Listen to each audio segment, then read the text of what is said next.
मैं तेरी इश्क का इम्तिहान चाहता हूँ, हमेशा जला हूँ, हाँ जलन चाहता हूँ। अच्छा मेरे दिल से पूछो हाँ कि मैं क्या चाहता हूँ। क्या चाहता हूँ? तेरी आंचल का कफन चाहता हूँ। लेकिन ऐसे ना हो। कैसे हेने वो कैसे हो? कैसे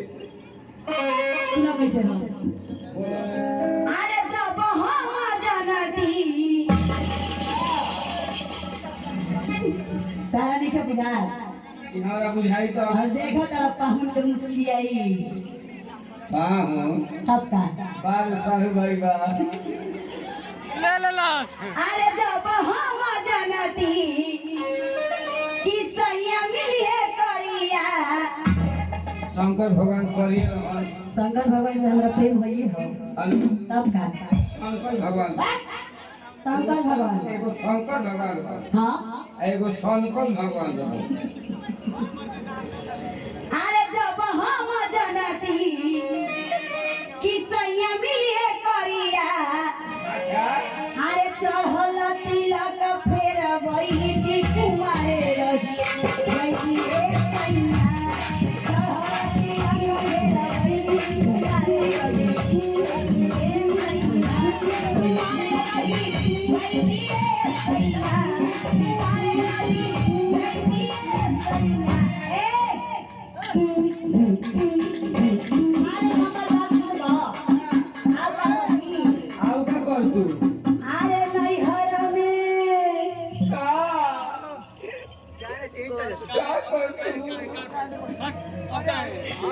अरे नहीं हर में खूब कोड़ा वही थी तुम्हारे रही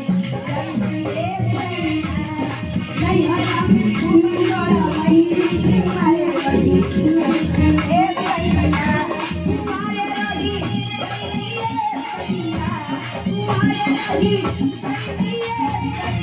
आओ का करी कोई दब हो गई तू न जानबा कि काहे करी चढ़ला पीला का फेरा वही थी तुम्हारे रही चढ़ला पीला का फेरा वही थी तुम्हारे रही चढ़ला पीला का फेरा वही थी तुम्हारे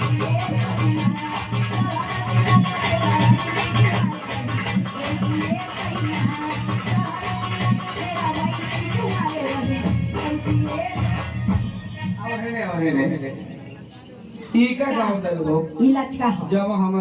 जानती कि सही मिले करिया इलाज का हो इलाज का हो हाँ और रोहतास जिला हाँ बेह कंपनी हाँ दिलीप जी के भाषा सुनले बारू दिलीप जी के और वहाँ के भचका आवेला हम बताओ तारी हाँ बतावा तैयार कर ले हाँ तैयार करो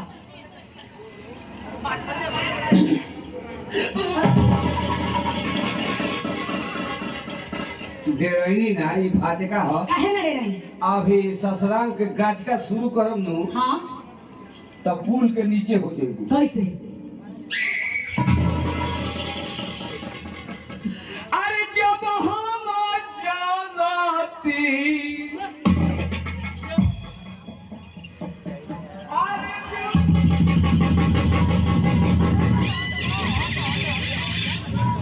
अरे जब हम जानती कि है मेहरारू मिली ठंडा अभी तारा से ठंडा दिमाग से बात करो तनी अगर गरम दिमाग हो ना हाँ तो इधर तारा के रहे ना दे अरे जब हम जानती कि है मेहरारू मिली ठंडा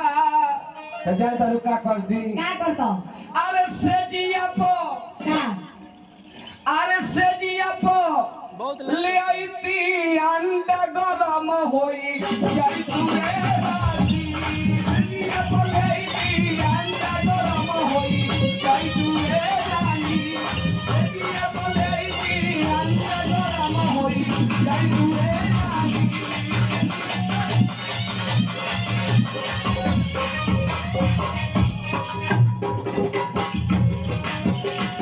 कालीदारी कुर्ती हो कालीदारी कुर्ती बोल जाए